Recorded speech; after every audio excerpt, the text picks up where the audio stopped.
요즘 우리 삶을 살펴보면 많은 사람들이 살기 어렵다고 이야기를 할 때가 종종 있습니다.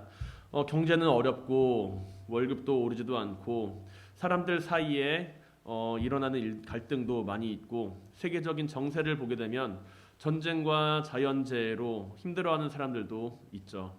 지구촌이라고 하는 세계적 관계망 속에서 이제 한 나라 안에서 발생하는 문제가 정치, 경제, 사회를 넘어서 이제 그 나라의 문제만이 아니라 전 세계적인 문제로 함께 겪어지는 것을 볼 수가 있습니다. 이러한 문제 가운데 우리는 어떠한 삶을 살고 있나요? 어떠한 모습 안에서 우리는 이 세상을 살아가고 있나요? 우리가 과연 원하는 것은 무엇일까요?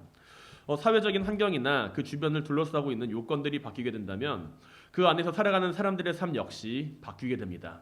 우리의 삶은 생각보다 주변 환경에 영향을 많이 받기 때문에 그렇기 때문에 나의 주변 환경이 바뀌게 된다면 나 또한 그 상황에 맞춰서 바뀌게 될 때가 있다라는 것이죠. 요즘에는 스마트폰을 사용하는 것이 매우 익숙한 모습입니다. 하지만 이제 20년 전에 우리의 삶을 바꾸기 시작했던 그 삶의 시작이 지금은 없으면은 안 될 정도로 우리의 삶에 큰 영향력을 끼치고 있다라는 것이죠. 예전에는 존재하던 숫자 가운데 이제 n이라고 하는 숫자가 있습니다. n이라고 하는 숫자는 특정한 숫자를 지칭하는 것이 아니라 여러 종류의 다양한 숫자를 지칭하는 뜻인데 n포 세대라는 말을 들어보신 적이 있을 겁니다. n포 세대. 처음에는 1포, 2포, 3포로 시작을 하다가 지금은 n포까지 늘어났습니다. 이제 모든 것을 포기하며 살아간다는 꿈도 희망도 없는 것 같은 인생을 의미하는 말로 n포 세대라는 말을 사용하고 있다라는 것이죠. 오늘 우리가 살아가는 이 시대는 무척이나 빠르게 변화하는 시대입니다. 이제 스마트폰을 넘어서 AI라고 하는 것이 우리 주변에 등장을 하고 있죠. 인공지능의 시대로 들어가고 있는 이 상황 가운데 우리는 또 다른 변화의 눈앞에 놓여 있다고 이야기를 합니다. 그런데 한편으로 이렇게 급격하게 변화하는 세상 속에서 모두가 살기 힘들고 어렵다고 이야기를 하는 세상 속에서 최근에 한 신문 기사를 보게 되면 오마카세라고 하는 것이 그렇게 인기라고 이야기를 합니다. 오마카세가 뭔지 한번 들어보신 적 있으세요? 일식집의 한 종류인데 이제 일식 주방장이 그 손님 한 사람을 위해서만 요리를 만드는 집입니다. 가격이 당연히 비싸겠죠. 이런 식당은 그 비용이 비싸기 마련이지만 예약을 못해서 줄을 선다고 합니다. 그리고 이제 호텔에서 진행하는 고급 레스토랑 가운데 봄철이 되면 딸기가 한창 뜨게 되고요. 그리고 그 여러 가지 테마를 놓고서 딸기 페스티벌이라고 하는 그 레스토랑 고급 호텔 레스토랑 메뉴들이 등장을 하는데 식당도 아니고 디저트입니다. 식사를 하는 것도 아니고 디저트 카페인데 그런데 그곳에 가지 못해서 그렇게 줄을 서는 사람들이 있다라는 것이죠. 이 시대의 사람들이 오마카세와 같은 고급 식당에 가거나 특별한 딸기 이벤트를 운영하는 레스토랑에 가서 그곳에 가서 밥을 먹고 행복해하는 그 모습이 잘못된 것은 아닐 겁니다. 하지만 넉넉하지 않은 경제 여건 속에서 힘들다라고 이야기를 하면서 그들이 그런 곳을 찾아가는 이유가 과연 무엇인지 우리는 돌아보게 된다는 것이죠. 우리는 누구나 다 행복해지고 싶습니다. 그리고 나에게 행복을 주는 것을 만나고 싶습니다. 그리고 그곳에 가서 나는 행복을 찾을 수 있다라고 생각을 하기 때문에 그렇게 비싼 가격을 주고 가서라도 내 삶에 만족감을 느끼고 싶다라고 여긴다라는 것이죠. 개인의 소소한 행복을 추구하는 것이 문제는 아니지만 우리는 알고 있습니다. 단지 눈앞에 놓인 행복만을 쫓아가며 살아갈 때, 그 눈앞에 놓인 먹이만을 쫓아가며 살아갈 때 우리는 내가 가야 할 길을 놓칠 때가 있다라는 것을 말이죠. 오늘은 주님께서 십자가를 지시기 위해 예루살렘에 입성하는 종려주일입니다. 예루살렘에 주님께서 들어가실 때 사람들은 주님을 향해 환호하고 주님을 향해 기쁨의 소리를 외치고 찬양을 하며 그분의 오심을 기억했습니다. 그러나 주님께서는 그러한 환호하는 무리들 가운데 복잡한 심정을 가지셔야만 했을 것입니다. 이들은 지금 환호하고 기뻐하고 주님을 향하여 손을 흔들고 있지만 정작 주님께서는 십자가에 달려 죽으실 그 기한이 점점 가까이 다가오고 계시기 때문입니다. 환호하는 무리들 속에서 그들은 기쁨의 찬양을 드리지만 그 기쁨의 찬양은 우리를 위해 십자가에 달려 죽으실 그 주님의 고통을 알지 못하는 기쁨의 찬양이었죠. 주님께서는 평화의 왕으로 이 세상에 오셨습니다. 그리고 우리는 예루살렘에 입성하는 주님의 모습을 기억하며 그 모습 가운데 주님께서 이루실 평화에 대해서 생각하게 됩니다. 행복을 이야기하는 가운데 우리는 평화를 함께 기억한다는 것이죠. 내가 평화로운 삶을 마주하게 될 때 나는 행복할 것이다 라고 우리는 생각을 합니다. 우리가 주님께서 이루시는 그 평화에 대해서 그러나 알지 못한다라고 한다면 우리 역시 주님을 향하여 예루살렘 백성들과 같이 그러한 찬양하는 모습을 가지게 될 것입니다. 분명 주님께서 예루살렘에 들어가시는 것은 우리에게 기쁨의 소식입니다. 그러나 주님께서 이루실 그 평화는 그 당시 사람들이 생각하는 그 평화와는 다른 평화였습니다. 그 평화를 알지 못한 채 주님께서 이루시는 그 평화에 대해서 우리가 찬양하고 노래를 한다면 우리는 마치 SNS상에서 떠드는 사람들이 환호하는 그 무리 속에 섞여서 내가 주님을 찬양하는 모습을 가지고 살아가게 된다는 것이죠. 우리는 누구나 다 행복한 삶을 꿈꿉니다. 우리는 누구나 다 행복하고 기쁜 삶을 꿈꿉니다. 평화로운 삶을 기억하고자 합니다. 그러나 주님께서 말씀하시는 그 평화와 내가 이루고자 하는 그 평화가 같은 평화일까요? 주님께서는 오늘 우리에게 평화와 행복, 하나님의 자녀에 대하여 말씀하십니다. 주님께서 이야기하는 평화와 행복은 오마카세나 비싼 레스토랑 딸기를 먹으며 느끼는 행복과는 다른 행복일 것입니다. 주님께서 이루고자 하시는 그 평화는 과연 어떤 평화일까요? 우리는 과연 어떠한 주님의 평화를 이루며 살아가야 할까요? 우리가 평화에 대해서 알기를 원한다면 우리는 우리 자신이 누구인지에 대해서 우선 알아야 할 것입니다. 나는 누구인가? 그것이 내가 이루고자 하는 평화와 연결되기 때문이죠. 하나님의 자녀라는 정체성이 없이 주님의 평화를 이야기한다면 그것은 세상 사람들이 말하는 평화와 별반 다를 바 없다라는 이야기입니다. 내가 만드는 평화가 아니라 하나님께서 이루시는 평화를 함께 이루어 가는 것이 우리가 가져야 할 평화의 모습입니다. 이 세상에는 수많은 다양한 모습의 평화들이 존재하죠. 우리가 바라고 원하는 평화의 모습을 생각을 한다면 아마도 싸움이나 다툼이 존재하지 않고 모두가 행복을 가지고 살아가는 사회, 이 정도로 생각할 수가 있을 것입니다. 그러나 인류 역사가 시작된 이후로 이러한 평화가 한 번이라도 찾아온 적이 있었나요? 이러한 유토피아가 존재한 적이 있었다라고 생각을 하십니까? 일반적으로는 평화 없는 전쟁, 전쟁은 평화를 없애는 것이다라고 이야기를 할 수도 있습니다. 전쟁이 발생하면 우리의 평화가 깨진다라고 생각을 할 수도 있습니다. 아니면 평화에 대해서 이야기를 하며 우리는 내면의 평화를 이야기를 할 수도 있을 것입니다.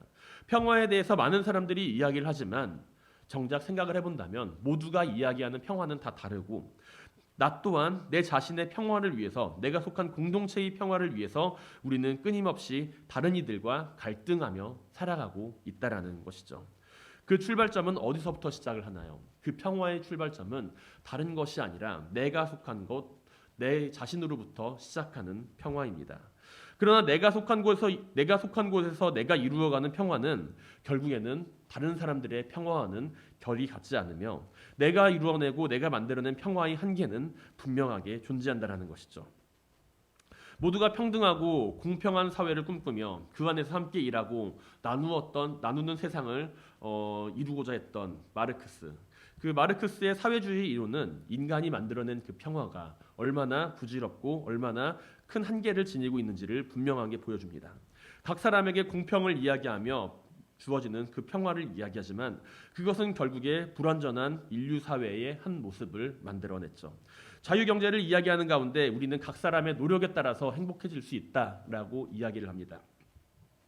그러나 오늘날 우리들이 바라보는 그 자유경제의 모습, 그 모습은 각 사람의 노력으로 행복해지는 것이 아니라 상대적인 박탈감과 노력으로도 해결될 수 없다라고 여겨지는 사회 구조의 한 모습을 만들어내는 것을 볼 수가 있죠. 그 속에서 가진 자와 가난한 자의 갈등이 자라나게 되는 것을 보게 됩니다. 우리는 한 사람의 평화가 반드시 다른 사람의 평화가 될 수 없다는 사실을 기억해야만 합니다. 팍스 로마의 평화라고 이야기하는 그 로마의 전성기 시절에도 로마가 가져온 그 평화는 로마의 평화이지 다른 나라들의 평화는 아니었습니다. 사람들은 끊임없이 평화를 이루어가기 위해 노력했지만 그 평화는 결국에는 힘의 논리에 의해서 만들어지는 강제적인 평화였고 결국에는 끝을 볼 수밖에 없는 평화라는 것이죠. 그런데 주님께서는 오늘 분명하게 화평하게 하는 자, 평화를 만드는 자는 복이 있다라고 이야기를 하십니다. 그들은 하나님의 자녀라 일컬음을 받을 것이다 라고 말씀하고 계시죠. 주님께서 말씀하시는 평화는 사람들이 만들고자 하는 평화와는 다른 평화이기 때문입니다. 우리는 평화에 대하여 이야기를 할 때 평화를 만들고자 하지만 이것은 결국에는 내가 어떠한 평화를 바라고 있는지를 묻게 만든다라는 것이죠. 내가 평화를 만들겠습니다라고 하는 그 선언 앞에서 우리는 결국에 내가 생각하는 평화의 모습이 내 안에 존재한다라는 이야기입니다. 그러나 주님께서 말씀하시는 평화는 어떻게 평화를 만들 수 있는지 그 방법에 대한 이야기가 아니라 평화를 만드는 사람에 대하여 하시는 말씀이라는 것이죠. 평화를 이루는 자는 평화를 만드는 메이커가 아니라 평화를 이루어가는 사람이라는 것입니다. 그 방법이 아니라 어떤 사람이 평화를 이루어가는지에 대해서 말씀하고 계신다는 것이죠. 구약 성경 안에 등장하는 평화의 개념은 샬롬입니다. 우리가 인사를 하죠. 샬롬하고 인사를 할 때 그 샬롬은 단순히 물리적인 차원에서 이루어지는 평화를 의미하는 말이 아닙니다. 우리가 샬롬이라고 인사를 할 때 그 안에서는 우리는 하나님의 평화가 이루어지기를 바랍니다 라고 인사한다는 것이죠. 샬롬은 힘의 상하관계로 만들어지는 평화가 아니라 관계의 회복으로 만들어지는 평화입니다. 그 관계의 회복은 하나님으로부터 시작합니다. 샬롬은 피조물인 인간이 만들 수 있는 영역이 아니라는 이야기이죠. 오직 하나님의 은총에 의해서만 성취될 수 있는 평화가 바로 샬롬이라고 하는 평화입니다. 우리가 주님께서 말씀하시는 그 평화의 모습 안에서 평화를 이루어가는 사람이 누구인지를 마주하게 된다면 우리는 내 자신이 평화를 만드는 것이 아니라 상대방에게 샬롬의 인사를 건넬 수 있는 사람이 되어야 한다는 것이죠. 인간 스스로는 하나님과 인간과 인간 사이에 온전한 평화를 이룰 수가 없습니다. 평화를 이루겠다라고 하는 그 자체가 야심으로 우리의 삶에 서게 될 수 있기 때문입니다. 평화를 만들기 위해서는 우리 스스로가 아닌 하나님께서 만드시는 평화를 우리가 바라보고 있어야 합니다.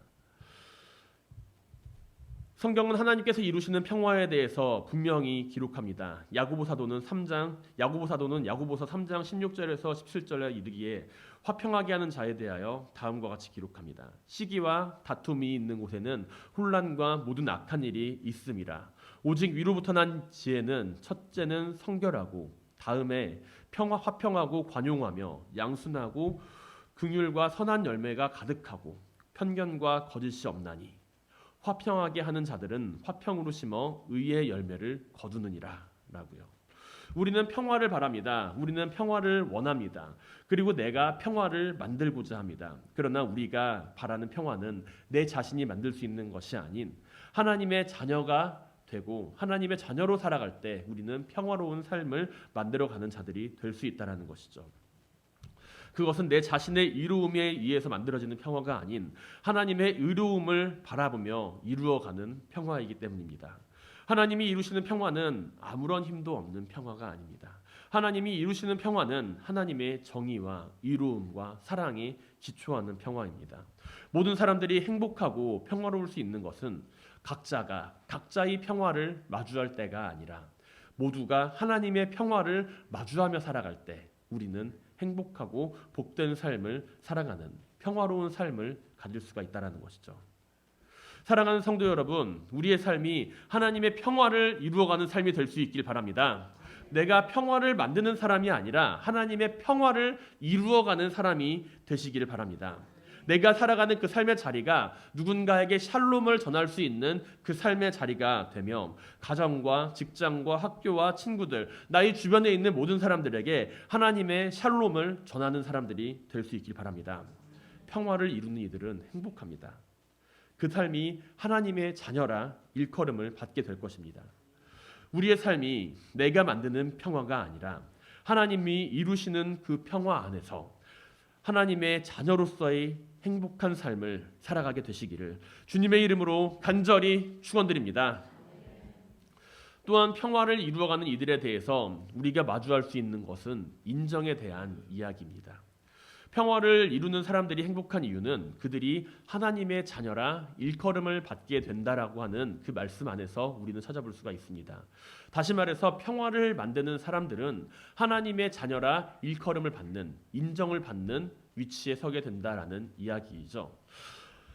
우리는 평화를 이루는 이에 대해서 하나님의 자녀로 일컬음을 받게 된다는 사실에 대해서 많은 것을 생각해 볼 수가 있습니다.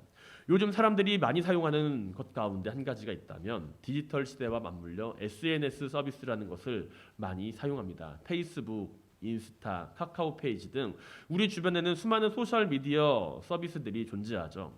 개인적으로는 저는 SNS를 많이 사용하지는 않습니다. 하지만 SNS에 자신의 모습과 근황을 올리면서 서로 소식을 주고받는 모습에 대해서 참으로 편리하고 좋다라고는 생각을 하고 있습니다. 그런데 때로 그 도를 넘어서서 수시로 그 페이지에 접속을 해서 얼마나 많은 사람들이 나에게 하트를 날렸는지, 얼마나 많은 사람들이 나에게 좋아요를 눌렀는지 그 사실을 바라보면서 좋아하고 기뻐하고 슬퍼하고 우울해하는 그 모습을 바라보면 우리가 이 시대의 사람들이 그리고 내 자신이 얼마나 인정이라고 하는 타인의 인정에 대해서 목말라 하고 있는 사회에서 살아가고 있는지를 생각해 보게 됩니다. 오늘 우리가 살아가는 시대는 급격한 변화를 마주하며 살아가는 시대입니다. 하루에도 수많은 것들이 바뀔 때가 많이 있습니다. 앞으로 10년 후에 세상이 과연 어떻게 바뀌게 될까요? 앞으로 10년 후에 과연 어떠한 세상으로 우리는 마주하며 살아가게 될까요? 지금보다도 더욱 많이 발전하는 시대가 되리라고 생각을 합니다. 예전에는 생각하지도 못했던 기술들이 발달을 하고 있고 그리고 그 기술들은 우리의 삶을 크게 바꾸게 될 것입니다. 하지만 이와 더불어서 우리는 급격하게 변화하는 이 시대 가운데 내 존재의 발판을 잃어버리면서 살아가게 된다는 것이죠. 지금 내 모습이 이렇게 바뀌게 되는 이 사회 속에서 누군가에게 인정을 받고 싶은데 과연 무엇으로 인정을 받게 될 것인가 라고 하는 부분의 이야기입니다. 예전에는 그 사람이라고 하는 그 사람에 대한 인정을 요구할 때 우리가 누군가에게 인정을 받을 때 나는 누구의 아들이다, 나는 누구 회사에 다닌다 라고 이야기를 하더라도 충분했던 그 시절이 있었지만 이제는 그것만으로는 다른 사람들의 인정을 받기가 어려워집니다. 회사라고 하는 곳, 직장이라고 하는 곳은 수없이도 많은 갈등 관계 속에서 정사원을 뽑는 것이 아니라 단순히 계약적으로 나의 이 회사를 위해서 일해라라고 이야기를 하며 그 발판을 제공해주지 않을 때가 많이 있죠. 그리고 또한 나라고 하는 존재가 이 지역에서 살아가는 가운데 내가 이 지역에서 살아가다가 결국에는 어느 곳으로 다른 곳으로 이사를 해야 할 수 있는 상황도 있습니다. 우리는 급격하게 변화하는 사회 속에서 내가 무엇을 의지하고 살아야 할지 그 마음 한구석으로 매우 불안하고 매우 슬픈 마음을 가지고 살아갈 때가 있다라는 것이죠. 나라고 하는 내 존재에 대해서 그 존재 가치에 대해서 누군가에게 인정을 받고 싶고 누군가의 시선을 받고 싶지만 그것을 인정받을 수 있는 공간은 굉장히 제한적이라는 것입니다. 그렇기 때문에 수많은 사람들이 SNS상에서 인정을 받는 곳으로 그 존재의 발판을 마련하고자 하는 모습으로 살아가고 있는 것이 아닌가 생각이 듭니다. 내가 많은 것들을 포기하고 살아가지만 그러나 그럼에도 불구하고 내가 속한 이 자리, 이 사이버 공간이라고 하는 소셜 미디어 서비스라고 하는 공간 안에서 나는 다른 사람들의 인정을 받고 그 사람들의 사랑을 받고 있구나라는 것을 바라보게 된다는 것이죠. 하지만 우리가 우리의 존재의 발판을 그런 곳에서 마련하는 것이 아니라 하나님께서 우리를 사랑하고 계시며 하나님께서 나를 인정하고 계신다라고 하는 것을 발견해야 합니다. 하나님은 스스로 우리를 바라보고 계시며 사랑하고 계십니다. 누군가가 나를 사랑하고 있기 때문에 하나님께서는 나를 사랑하는 것이 아니라 하나님께서는 우리를 스스로 바라보고 계시며 사랑하고 계시고 인정을 하고 계십니다. 우리는 하나님의 자녀입니다. 그것은 주님께서 이 세상에 오시고 그것을 믿음으로 내가 고백할 때 가지게 되는 특별한 조건입니다. 행복한 삶을 바라보며 우리는 안정되고 평안한 삶을 원합니다. 이것은 단순히 평온하고 안정된 삶을 이야기하는 것이 아닙니다. 내가 평온하고 안정된 곳에 있고 싶다라고 하는 그 마음은 단순히 물리적인 공간을 넘어서 우리의 심리적인 공간에까지 자리를 한다라는 것이죠. 우리는 아무것도 없는 공간 안에서 평안함을 느끼지 않습니다. 오히려 불안함을 느낀다라는 것이죠. 아무도 없는 빈 건물 안에 내가 혼자 있는다라고 하면은 우리는 그 안에서 평온함이 아니라 불안함과 공포를 느끼게 될 것입니다.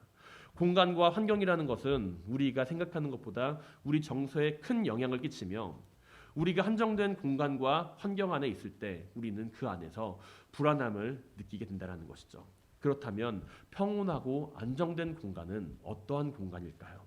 아무것도 없는 공간, 나에게 터치할 수 있는 것이 아무것도 없는 공간이 평온한 공간이 아니라 내가 있어야 할 자리에 있는 것이 평온한 공간이라는 이야기입니다. 사람들이 많은 공간에서도 평온한 공간이 이루어지는 것이 아니라는 것이죠. 사람들이 아무리 많이 있어도 그 안에서 내가 있어야 할 자리에 있지 못한다라고 한다면 우리는 그 안에서 아무리 멋진 장소에서 밥을 먹고 차를 마신다고 해도 그 자리가 내가 있어야 할 자리가 아니라면 행복함이 아니라 불안함을 느낄 것입니다. 하지만 동네 카페에서 싸구려 커피 한 잔을 마시더라도 그곳이 내가 있어야 할 자리라고 생각이 된다면 그 안에서 우리는 안정감을 느끼고 평온함을 느끼게 된다는 것이죠. 나를 필요로 하는 자리에 내가 서 있다라고 한다면 우리는 그 안에서 안정과 평안함을 느끼며 행복함을 느끼게 됩니다. 가장 행복한 삶은 호화로운 삶도 아니고 풍요로운 삶도 아니고 꿈을 이루어가는 삶도 아니라는 이야기입니다. 가장 행복한 삶은 내가 있어야 할 자리에, 그 자리에 내가 있을 때 나는 행복한 사람이 될 수 있다는 이야기이죠. 평화를 이루는 사람은 행복합니다. 왜냐하면 그들은 평화를 이루는 자리에 서 있기 때문입니다. 평화를 이루는 사람은 행복합니다. 왜냐하면 그들은 평화를 이루는 가운데 하나님의 자녀라고 인정을 받게 될 것이기 때문입니다. 주님의 말씀 안에서 우리는 평화를 이루는 이들이 존재하는 그 공간을 바라보게 되며 그 안에서 하나님의 자녀로 인정받음을 알 수가 있습니다. 우리가 하나님의 자녀로서의 그 정체성을 가지고 살아갈 때 내가 하나님 나라의 자녀라고 하는 그 정체성을 가지고 살아갈 때 우리는 내가 있어야 할 자리가 어디인지를 발견하게 된다는 것이죠. 다툼과 불화를 일으키는 장소에서 우리는 행복할 수가 없습니다. 내가 나로 있을 수 있는 곳, 나를 알아봐주는 사람이 있는 곳, 내가 누구인지 알 수 있는 곳, 그곳에서 우리는 행복합니다. 하나님 나라의 샬롬은 멀리 있지 않습니다. 하나님 나라의 샬롬은 바로 내가 있어야 할 자리, 평화를 만드는 그 자리에서 이루어집니다. SNS에서 인정을 받거나 내가 회사에서 인정을 받거나 내가 친구들 사이에서 인정을 받거나 내가 누군가에게 인정을 받기에 앞서서 내가 서 있는 그 삶의 자리가 하나님께 인정을 받는 샬롬을 이루어가는 삶의 자리가 될 수 있길 바랍니다.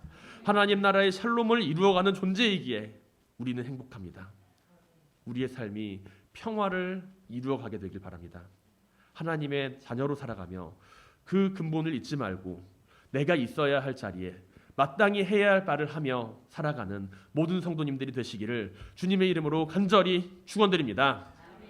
사랑하는 성도 여러분, 하나님 나라의 평화를 이루어가는 가운데 하나님의 자녀로서 하나님과 사람들에게 인정받는 삶을 살게 되길 바랍니다.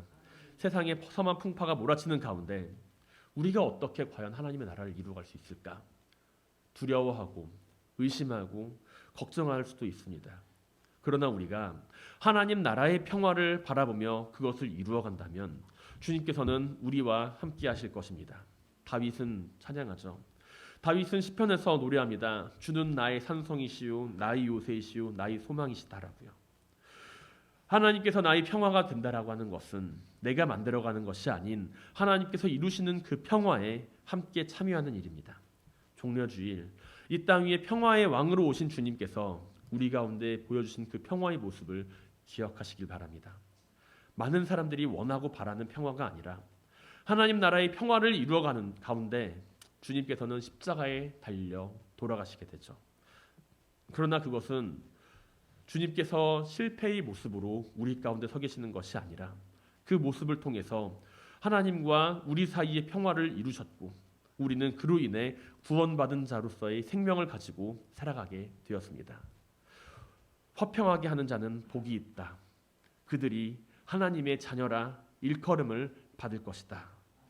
하나님 나라의 평화를 이 땅 위에 함께 이루어가는 모든 성도님들이 되시기를 주님의 이름으로 간절히 축원드립니다.